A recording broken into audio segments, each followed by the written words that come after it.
Welcome back, everyone. I hope you had a very delicious and relaxing lunch. We're now coming to you with a panel called A Taste of Reality. Here we'll be serving that game industry realness.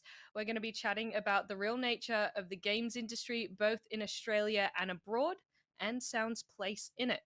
Joining me for this panel, we have Brendan Keogh, Morgan Reed, and Meredith Hall. Hello. Hello.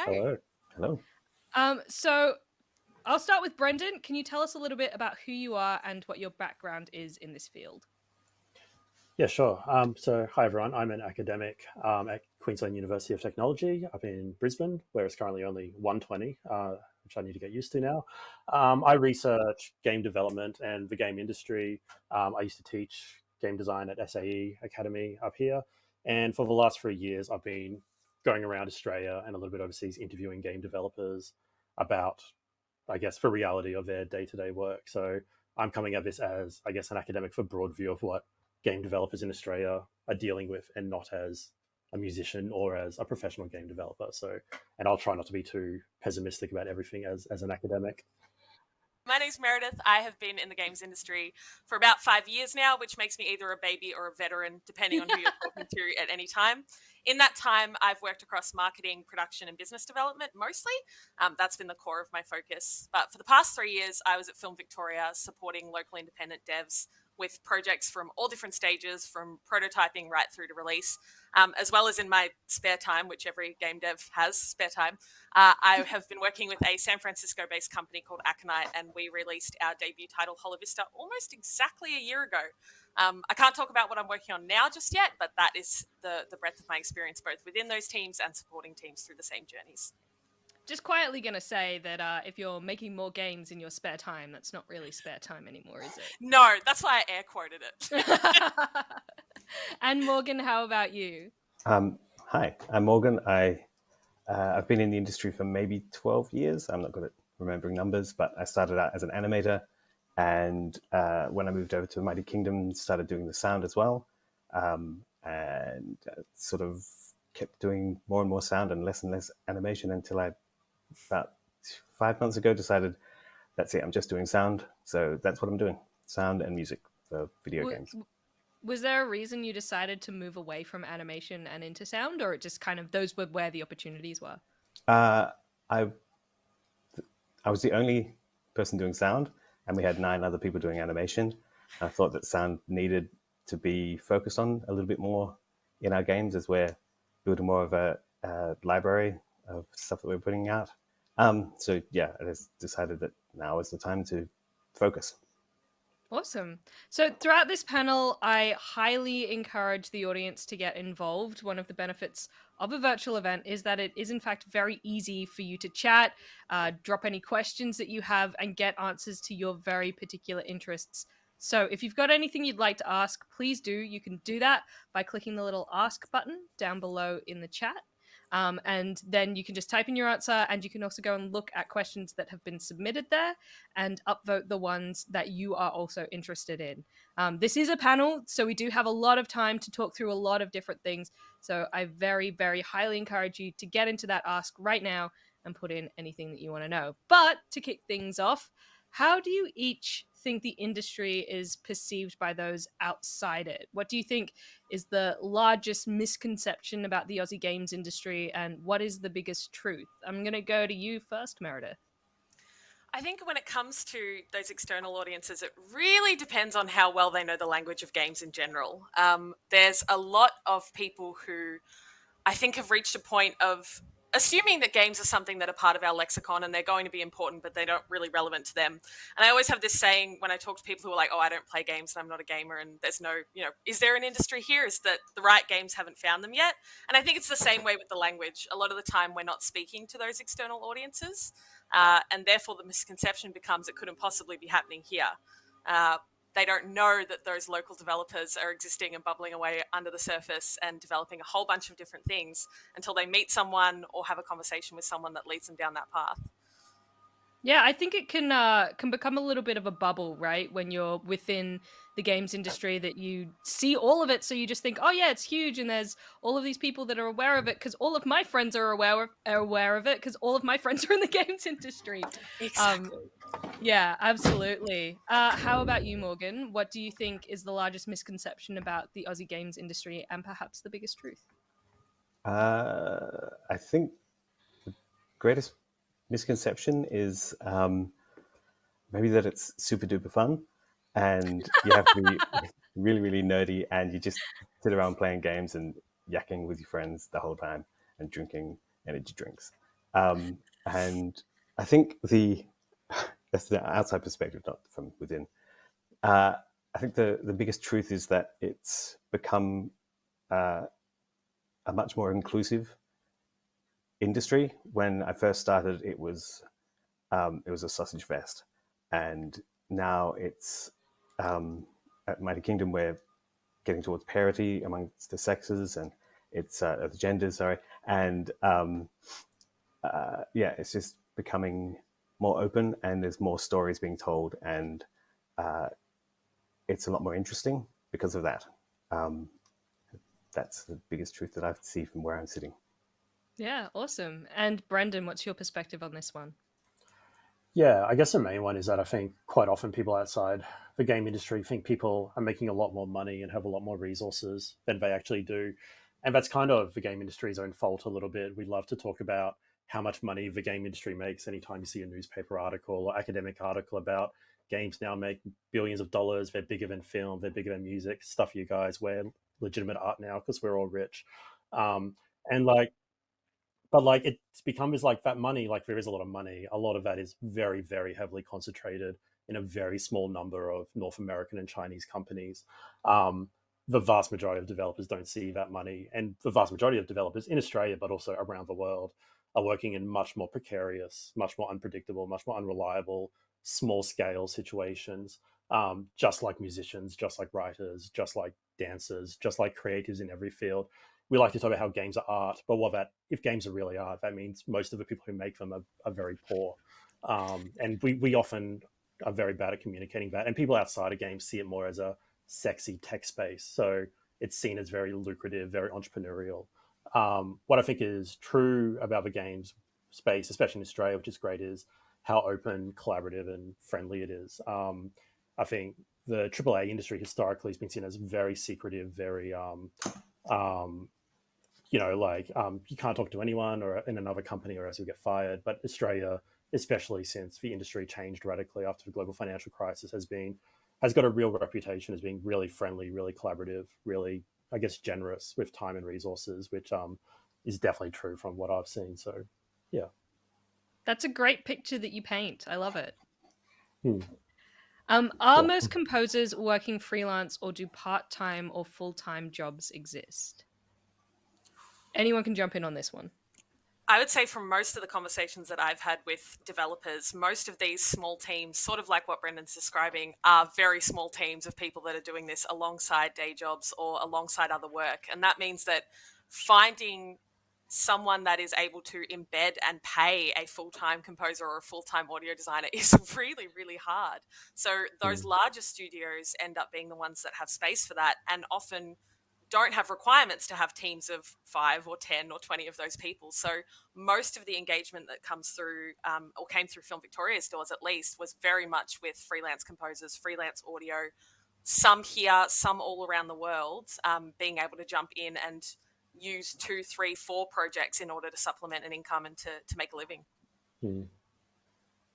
Because from my perspective, it can often seem like quite a bit of a gig economy, especially within that sound space, right? There's not a lot of developers within Australia because it is a very indie focused industry here that can necessarily afford to have a full time sound person on throughout the life of a project. It would be more short term, correct? Yeah.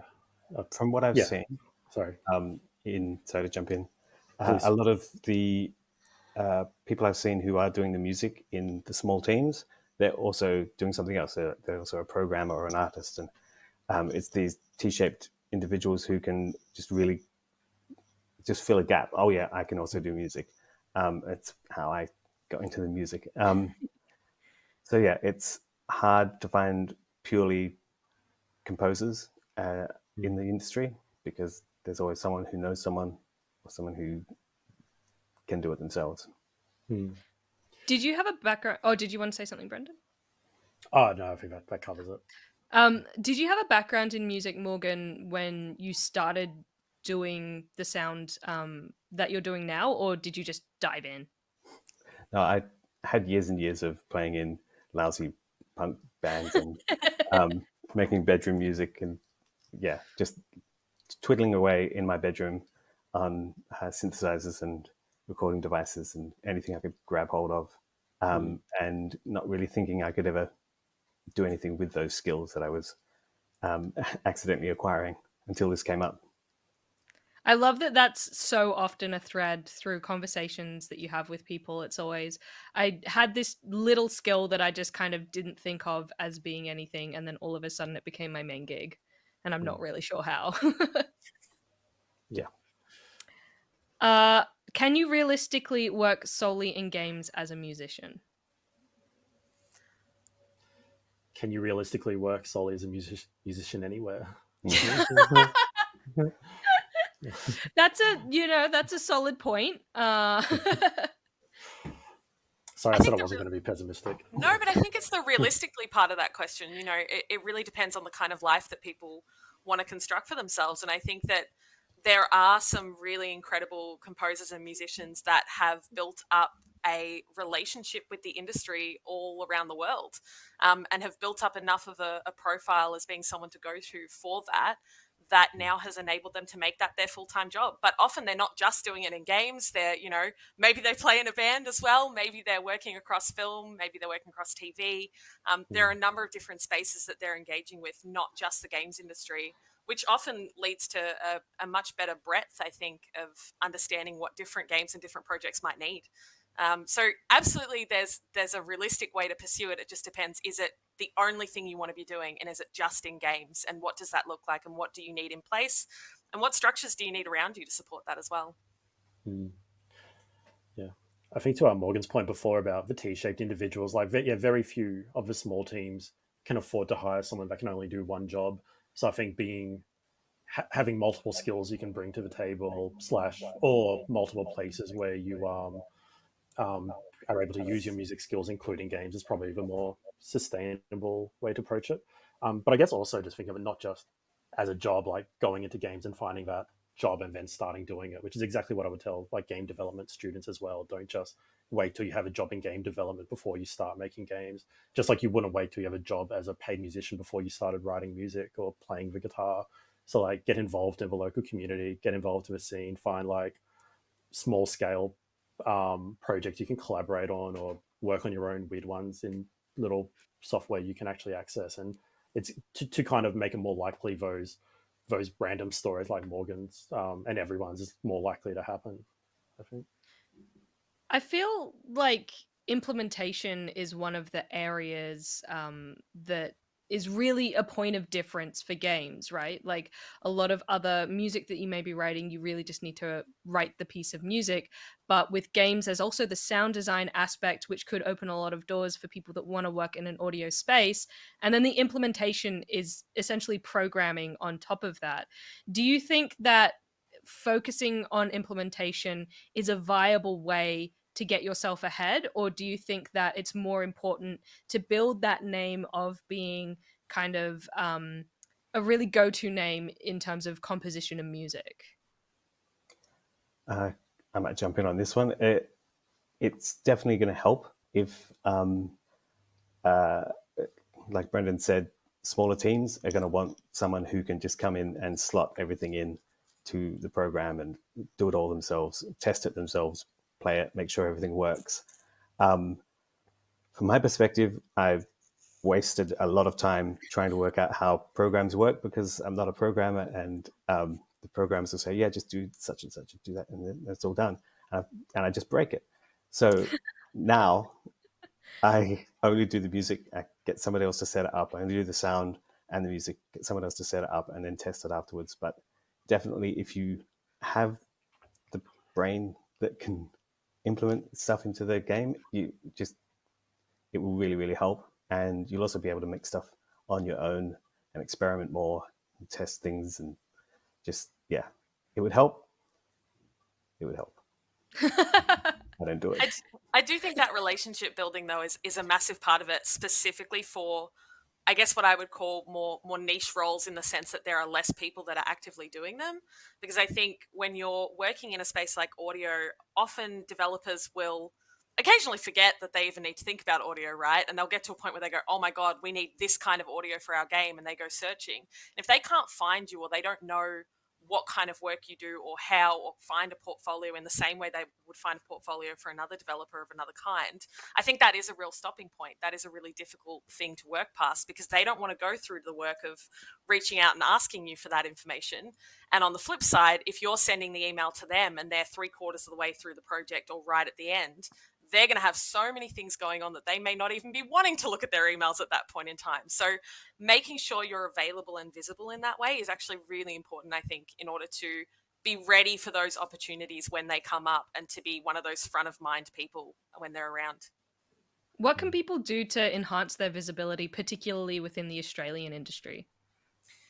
I think especially with the Australian industry, and it always kind of comes back to what some people consider a dirty word, which is networking. But I do think that being visible within different events like High Score, having conversations with people, and often I think the best thing that you can do is just value every conversation at the same level, no matter who you're talking to. Those relationships that you build, the people that I met 5 years ago, that we both had no idea how our careers were going to unfold, are some really, really important and valuable connections that I have today. So have a conversation with everyone. Be honest about what you're passionate about, because it does pay dividends in the long run. Come to events digitally, physically, whatever the world looks like, and make that a priority, as well as making sure that you do have a presence online, whether that's a personal website, whether that's a Twitter, jumping on trends and hashtags when they're around, when they're talking about your music or your audio. Yeah. I'll just reiterate that. Oh, sorry. No, you go, please. I'll say, just being part of the local scene and the online scene is so important. People don't like that word scene because it seems elitist, but it's just because, just walk into just it. Reminds me of MySpace. And yes.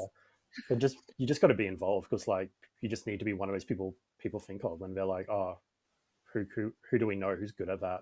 I just keep using music analogies despite having no experience in music. So this is all probably based on bad movies and might not be true. But I'm like, if you've got two mates who love playing guitar, we need a drummer, they're not just going to choose a drummer on LinkedIn. They're going to, which drummers do we know who have similar taste to us, who vibe with what we're doing, who we know is also good. Again, just like any other cultural field, you just need to be in the community and be around, and not networking in a cynical way where you're just desperately giving everyone business cards, but where you're just legitimately someone who's part of a community. I think that touches on a really good point too, though, Brendan, and kind of harkens back to Morgan's point about, the truth of this industry or scene, or whatever we want to call it, becoming much more inclusive. And I think that culture fit is also really important. People want to know you. They want to know that they can have a good time working with you, that they can trust you to deliver.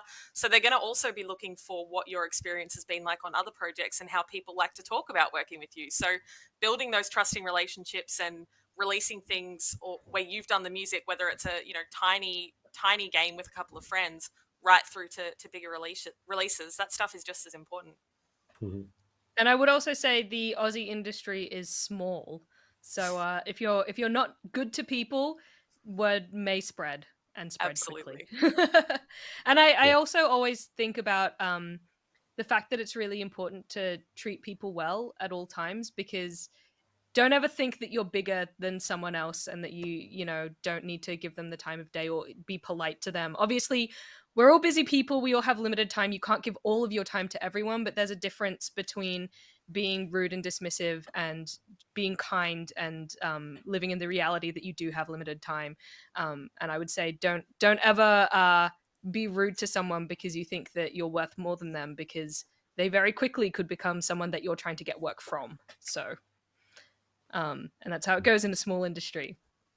What is the best way for a composer to gain contacts in the industry? Game jams or industry events? Yes is a short answer. I think engaging with those different spaces, and also finding mentorship as well. If you know that there's an artist or a composer out there that you really appreciate. And just like you're saying, Rad, you know, they may not have a whole huge amount of time to give you, but even just getting your name on their radar and you know, asking if you can buy them a coffee, whether that's digitally or in person, and have a conversation. Those things are really valuable. And the great thing about the Australian industry is people are often very willing and very happy to do it. One contact begets 50 more contacts, and it's building blocks all the way. Mm. Morgan, do you have anything on this one? I don't have anything to add. That was right on. Yeah, nice. How do most people get into composing for games? I'm gonna throw this to Morgan. They start out as animators. Don't think you would say that. I guess they start out as people who want to make music and want to compose, and then they try their luck at film. They try their luck at just everything until they land in games. It's pointless to actually just only focus. We've covered this, but it's counterproductive to just focus on games. You can focus on game sounding music in other realms, but just compose. That's how you get into the industry, compose. Mm. Brendan, do you have anything to add? Yeah, well, speaking as a musician of the industry, I was an animator, and then I think just from people I've spoken to, and I think Morgan covered this before as well, but like just by accident, I think often like because a game developer needed music and spoke to them, or they were interested in interactive stuff or playing around in Fmod and came along to a local meetup and got involved, or just often I think just there's probably no one way. If you spoke to 20 people, you probably get 20 different stories. But I think the main point I would keep coming back to is like just being involved in an intrinsic communal creative way first, and then hoping the financial opportunities come after that, exact same way you would with, I imagine, any other form of trying to become a professional musician. Yeah, I think that music can often be seen as a little bit more of a niche area. Where am I correct in this? Where it's maybe better generally to come from the perspective of music first and then find work within games and other areas, rather than thinking that you want to work in games specifically and then choosing from your skill set and going music. Okay, well that's what I'm going to work in games. Does that make sense? It does, but I think if you want to work in games, you should try everything in games. Just go through the whole list and give everything a go, and see what you really, really love. I thought I wanted to be an animator for the rest of my life. So, yeah. Do you think you'll ever go back? Yeah, probably. It's a lot easier. There's more rules, and there's a bigger team, so you get lots of feedback. The thing about animators is they love to share their knowledge, and it's something that the games industry loves to do, is share their knowledge and embolden everyone else to do the best that they can. So yeah, it's a bit hard when I'm the only audio designer in the company. It's great for job security, though, I will say. Yeah. Yeah.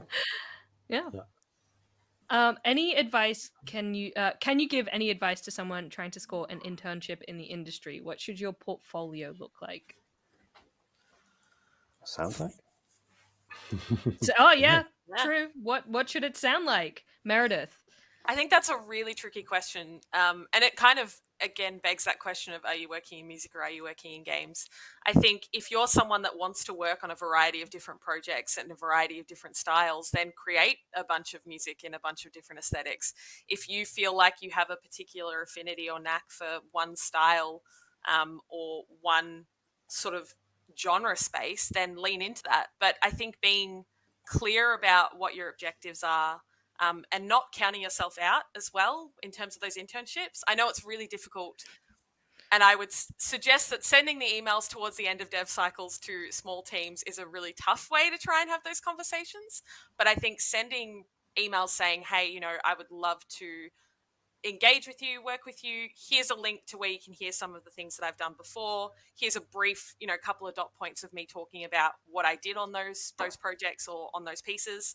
I would love, XYZ in terms of mentorship or opportunity. If there's any way you could point me, let me know. Like, keep it short, keep it sweet, and keep it clear to your goals. Give people the information that they need. Don't tell yourself no. They will do that if they need to. Is there any kind of like magic equation to be able to know where a developer is up to in a development cycle? Like, should you be, for example, going to them at the end of a project after they've just released a game, assuming that they've started work on the next project? Or should you be, I don't know, looking out for development diaries and seeing where they're at in that regard to try and get the right timing? I think that's an interesting way to go, by paying attention to things that are more peripheral and specific to individual teams and projects. I think when you're sending out sort of these it's sort of like applying for any job, right? If you send out a mass email cover letter that's like, here's me, here's what I can do, hire me, bye. Most teams are not going to give that a second thought. What they're looking for is people who can be that culture fit, who can do the style that they need, who can create the experience that they want. So in the same way as if you were a marketer talking to press, sending an email to everyone is a good way to set yourself up to be seen as quite a frustrating engagement or a first engagement. But sending really specific targeted things where you're talking about the relationship that you and that studio or that team could have and how you might mutually benefit one another, I think that's an appropriate way to do it. Whether there's a perfect time or a perfect formula, I don't know if that exists, but I think, maintaining ongoing relationships with individuals and teams is a good way to start. Well, I'm going to ask the gaming scientist, Brendan, if there is any data that, or anecdotal stories that can give people an idea of how to find the right timing. Yeah, God, it's a really interesting question, and I think, well, You're just like, no, there's no data. No. Next question. The stories are just so random, and so almost like any like job or gig or successful creative story, like anyone can tell you a story of how they got there, but no one can tell you a story of how to go there yourself, because it always just seems to be so random and so lucky. But I think imagine like the earlier you have that relationship with the team, the better. Again, to go back to my potentially entirely wrong like band metaphor, like if someone just comes and like, hey, I'm a drummer, do you need a drummer? They're not going to go, sweet, yeah, unless I've got a gig that night and they desperately need a drummer. It's the organic, I guess, real relationships with the teams that's going to be the important one. I don't think you can. I guess earlier they know about you, the better. Like, or unless you're really lucky and get in when we totally forgot this game needs audio. But I think to I guess Meredith's point before, and as soon as I said it, I blanked about which point I wanted to go to. No, I just immediately lost my train of thought. That's okay. Afternoon, so I'm just going to pause there and stop. Yeah. Can I just jump back to the portfolio content? Yes, please. Question. That's what it was. Write it down. Every 6 months, we're working on a completely different game, and I have no idea what the soundtrack or the sounds for that game will be required. I've done candy pop and orchestral and all different kinds of music. So focusing on just one type of music is going to be counterproductive for you. Just do a whole bunch of jingles in all the styles you can think of, just to show that you've got breadth and you can fit into any shape that people need. That would be the best option, I think. Yeah. Back to Brent. Yeah, sorry. The thing I was going to say was about the portfolio thing as well, because I can imagine a lot of, say maybe especially more junior or people as students being like, well, I've got nothing on my portfolio. How am I going to get something on my portfolio before I get a job that puts something on my portfolio? And I think the point there is to just, again, like we've said previously, just start doing things. Either start dabbling with as many easy to use game software you can just play with to make something really focused on interactive music. Again, if you're part of a community, find friends who just want to do a game jam over the weekend and be the music person for the game jam. So then you are there for the entire project, because the entire project is one weekend. And these are ways you can start to build up that portfolio with little things that a potential boss or a potential internship person can look at for 5 minutes and be like, oh, yeah, it's cool. They clearly know something about interactivity and music, or they say here they've actually played with WWise, or however you actually say that software out loud. I just say wise. WWise. I don't know. Wise. But yeah, like just again, like all these things, I still think the best thing to do is just start actually doing things, and start filling that out. But yeah, Or failing I know that, grab some sorry, gameplay footage off the internet and then make your own soundtrack over the top of that. Yeah. Send Case it. studies. I was just about to say that I know that, there's quite a culture of doing, for example, fan edited trailers for films and stuff, to try and show editing competence. And what would be the equivalent for gaming? Is it just taking some gameplay footage and composing some alternate music over it? Yeah. I think that'd be great to see. Like, I'd be super interested to read case studies where people go, here's the music and, audio kind of soundscape for this game. Here's what it would look like if it was reworked. Sometimes you see those fan trailers like you've described, and it's like, here's Harry Potter if it was like a terrifying horror film, and they've re-skinned the whole thing and they've edited it and they've changed the audio of it. I think doing that with different games, and that's something that you can do solo. You don't necessarily need to spin up a team to be doing that. You don't necessarily need to be working, in a game editor to do that. You can just be working on music pieces, popping them over the top and using that to show some of that versatility. I think that's super useful. It's about getting creative, right? Finding new solutions to be able to show off the skills that you've got. Totally. I want to touch a little bit on what you were saying before, Morgan, about having that kind of breadth of work and that diversity in what you're able to offer. What about people that do really want to hone in and craft a particular sound, and maybe their background and their strength is in orchestral music, or perhaps it's in really complex jazz? Do you think there is any space for people who really specialize in perhaps a more complex sound, to be able to get enough work to sustain themselves? Or is it just not practical? How do you mean a more complex sound? I guess I do mean things like orchestral and jazz, or maybe even synth work, the kinds of things that, from a music perspective, isn't necessarily as easily translatable.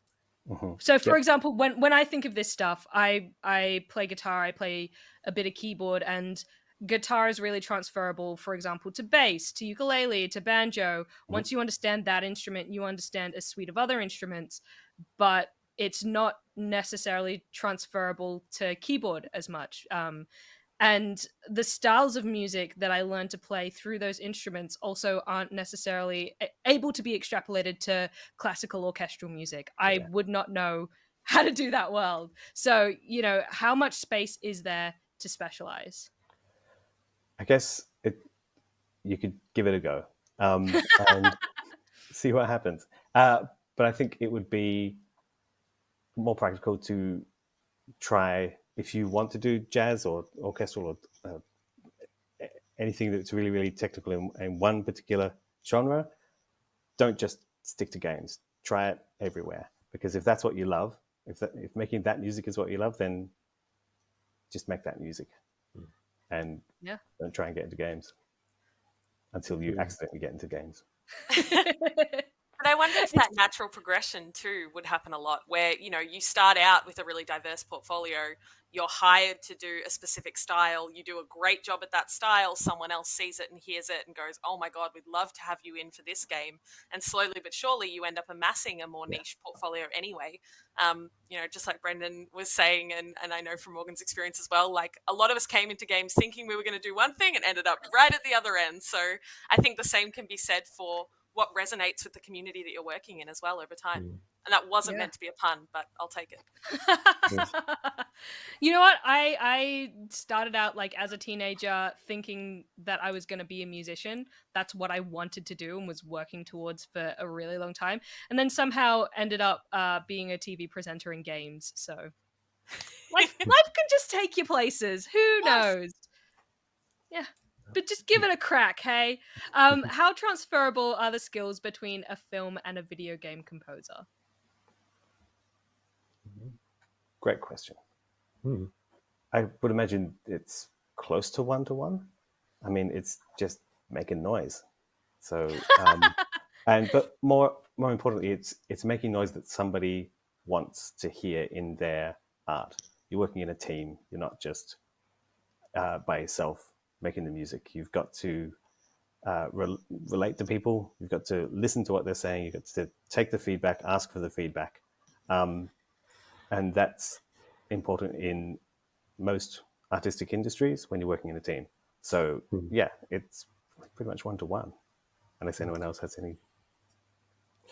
I think I guess the obvious ones would just be the technical ones of like non-linearity, and the player might choose to stand still for 2 hours, and is your music going to work with that? Or or just like having to actually, how does your music adapt to player actions or player inactions? And rather than just, well, here is the music, here is the film, how does music fit to that? Like, can you think systemically, beyond like being able to use specific software, because that depends on the team, but can you just think of your music working within systems and around interactivity? And can you think about the what ifs of the different variables that the player may break the game in and whatnot? Yeah. On that, also, in a movie, you'll hear a sound effect once. In a video game, you'll hear it thousands and thousands of times, and it can get very old very quickly unless you've allowed for that. Yeah. I love that advice as well. Always think about the player that's going to try and break the game. Because they all exist. Yeah. It's the first thing they'll do. Yep. And if you let them, they will do it over and over again because they have found a secret. Yeah.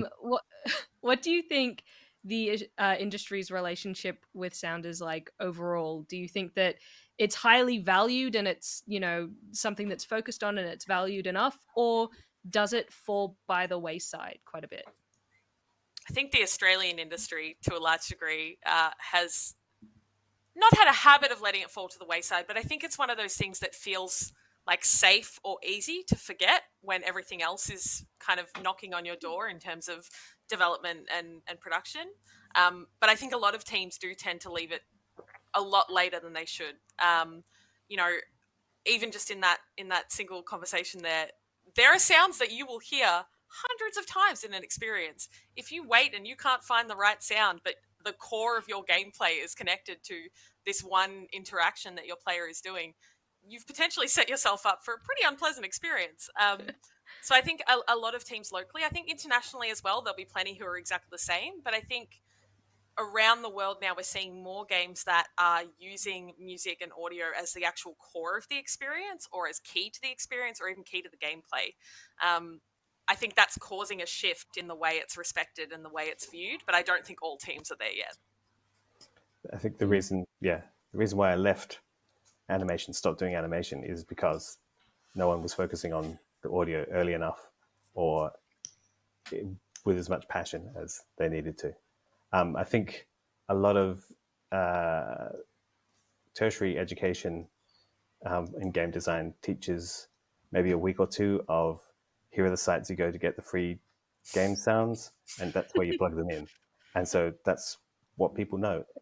So yeah, it's up to us to tell them that's not how it's done. I feel so seen as a person linking those websites. I think it's really hard because it's one of those things. You kind of see these discourses on Twitter around sound, around narrative, around all these things that, like, don't just do it at the last minute. You should, game designers, you should care about it early. And that's absolutely true in an ideal world. But again, it goes back to the kind of precarity and small scale of a lot of the Australian industry, but indies generally, where, like, often when you start working on a game, you don't even know it's going to be a commercial game. And then a year later, it's like, oh shit, we're still working on it. I guess this is what we do now. Maybe we should think of sound. And, like, where, like, when it was just your little hobbyist thing or your aspirational thing, you obviously didn't want to get a muso on when you couldn't actually pay them ever for it. And now you think, oh, maybe we should. So that gets really complicated there, again, because of the money situation.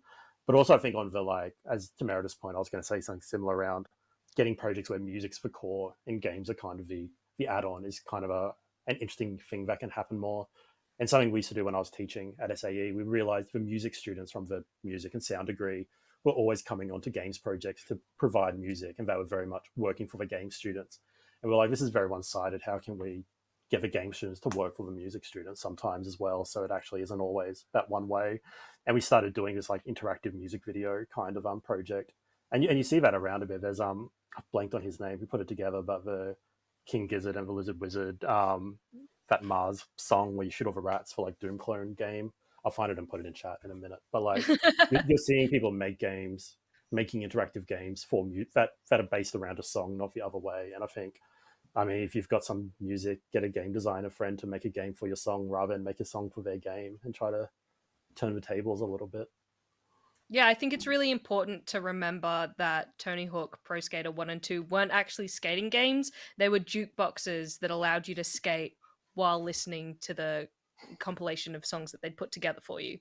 Totally. So. And it's such a firm like lever for nostalgia as well, I think, and experience. I think if you ask people what's your favorite, moment in a video game, often they'll start describing it and they'll be like, oh, and then they'll be able to remember the exact song that was playing or what was actually happening to create that ambience and that environment.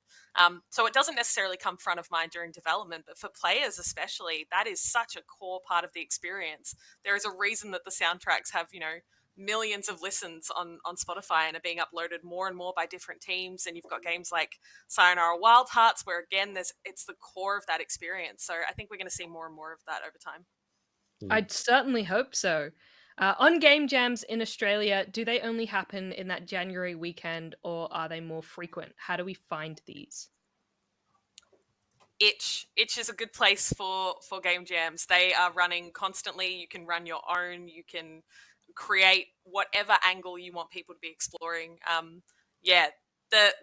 The kind of big ones in terms of the Australian scene often come around that global game jam time, but there's always one happening somewhere if you know where to look. Yeah, look at the game jam calendar on Itch.io, which I just put in chat, but I always just find it by just Googling Itch.io game jams and see what's coming up. But again, if you're involved in your local community, you'll see what jams they're organizing. They won't all be big national ones. Ludum Dare is on all the time. And yeah, just in Brisbane, there's a 48-hour game jam that the local kind of game dev group put together. Just keep your ear to the ground and see what's coming up. I think it's a great point as well. Like, maybe make your own, Yeah. A lot of the industry is built on that DIY can-do attitude. Send out some emails, send out a tweet, maybe put together your own. It's possible. Yeah, very absolutely. Possible. Do you think there is any solution for balancing sound as an integral part of pre-production while being able to fund it also? That's a really tough question in the sense that when it comes to pre-production, a lot of teams don't do it at all. They will do prototyping and then they will move straight to production. And I think that is just the case that a lot of the time the funding isn't necessarily there to support the pre-production and exploration process, let alone give you the space to explore everything that needs to be explored, including audio. And that's where a lot of the time some of those spaces are the first to go, making a proper production plan. Oh, we'll just do that in production. And, we'll think about accessibility later on and we'll think about audio later on. Let's just really get the gameplay mechanics down pat. And that's important too. But I think, as a function of the difficulty of getting funding for that stage, a lot of teams skip it. And if they're not skipping it, audio is one of the things that gets bumped down the list. But hopefully more funding, more pre-production, more audio is the hope. That's the dream pipeline. I think it's still seen as a polish stage. Even production, it's like, no, we'll get everything sorted out first and then we'll tack it on at the end. Yep. And then they're surprised when that throws out their production timeline by 4 to 6 weeks because all of the systems that they've set up may not support the audio that they then want to put in. So it's a very chicken and egg situation a lot of the time, unfortunately. Do you think that there are any keywords that people can put in their email to a developer when they're saying like, hey, if you need music for this project, I'd love for you to think of me? Are there any kind of keywords that people can say to maybe shift that mindset and put it forward that it is the type of thing that it will help you to actually look at this earlier as well? The teams have to want to and be in a position to hear that. And I think a lot of the time they're not going to necessarily, unless they know you well, they're probably not going to take that feedback particularly great. They're just going to go, oh no, I'm running this project and I know better. The team's got to be in a position, or the leaders of that team have to be in a position to recognize that as reality, which may not necessarily be the case. So having advocates, if you're leading teams or within teams, I think that's an important part of it. But yeah, if there was a keyword, someone would have figured it out by now, I'd say. No, it's good also to know like what is worth trying and what you should expect disappointment on, I suppose. Don't try and muscle your way in on a project. Is the Australian industry inclusive towards older people as well?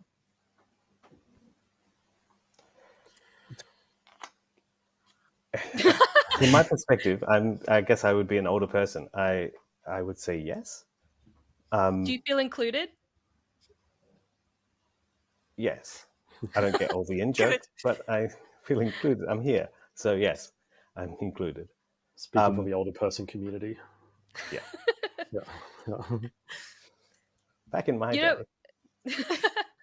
I do think that like while there is a lot of youth and energy and fresh people coming to games, I definitely do still see like older developers around as well, and the industry has been in Australia for a while, even though it's exploded recently, and there are a lot of younger studios now. There were still games being made in Australia like in the 80s and things like that, so I don't think that it's, from my perspective, I don't think that it's an exclusively young person's game or anything like that. No, but I think that one of the big challenges comes from the fact that with the funding landscape or the financial landscape being what it is, as you get older, the demands on your life and your family often change really drastically. And if you're someone that is supporting a partner or children or family members or whoever, and you can get, an extra 20, 30, 50, 100K working in a software job,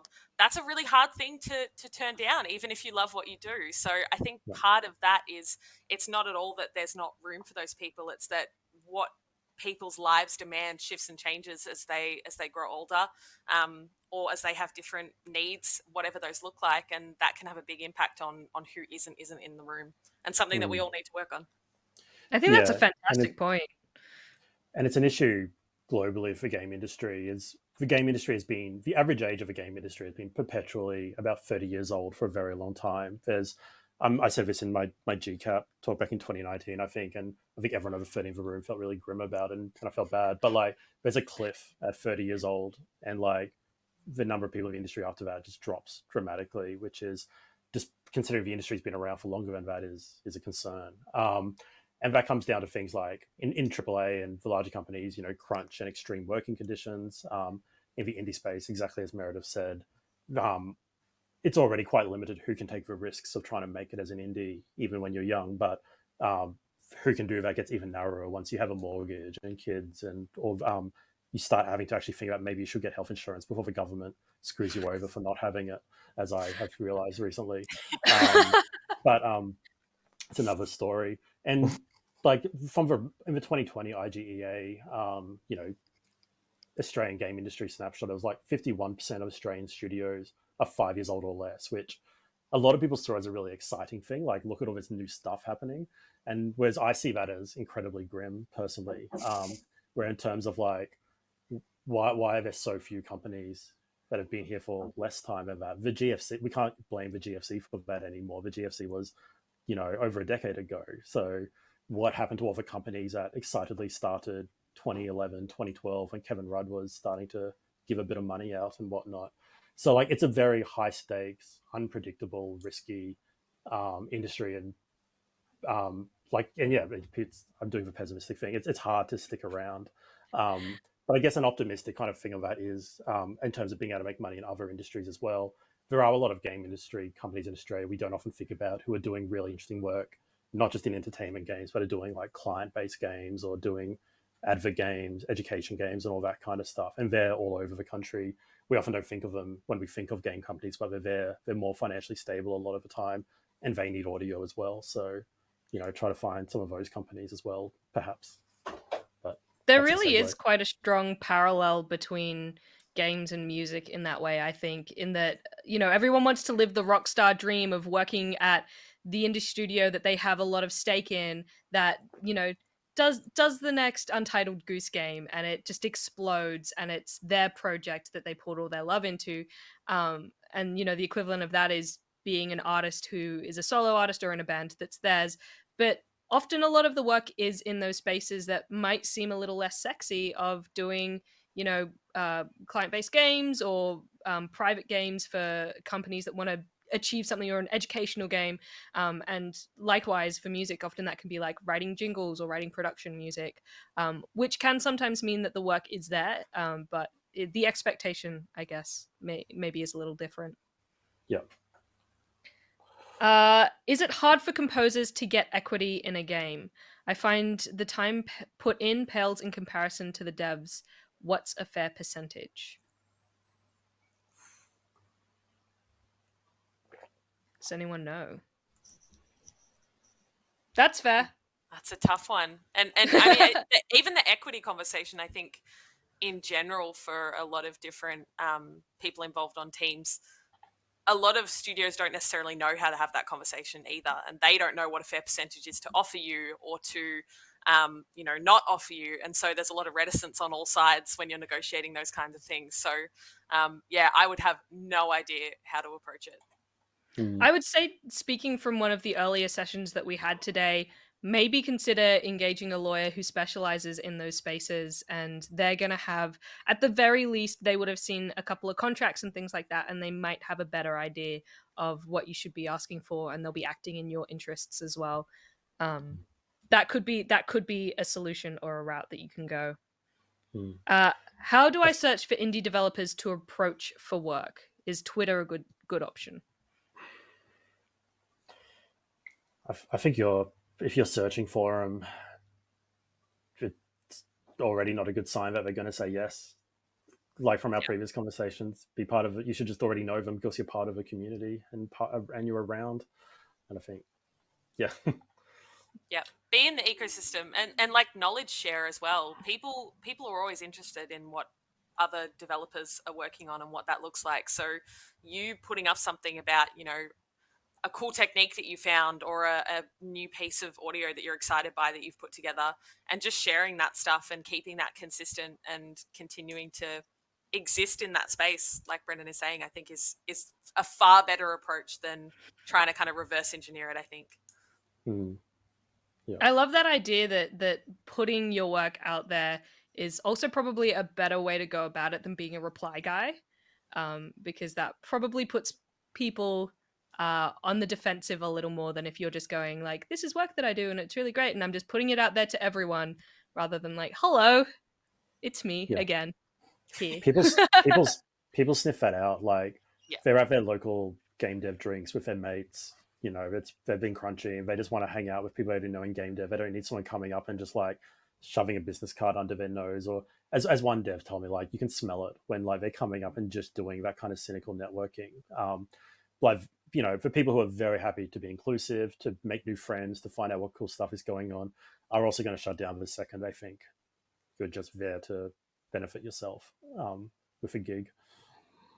And it can be really overwhelming. Like if you're someone that's neurodivergent, or, can't go to those events because you're at home looking after kids, whatever that looks like, it can be really difficult to do that kind of networking. So I think being online in places like Twitter, engaging in spaces like these game jams with people who are local and international, those are all really kind of better and sometimes safer ways for people who are dealing with that to engage with one another, and to put yourself in a position where you both can engage on your own terms, rather than, like Brennan's saying, walking up to someone who's in the middle of conversation and trying to kind of find the right way to move into it. That's uncomfortable for you too. So find ways that can be enjoyable and positive to engage with people.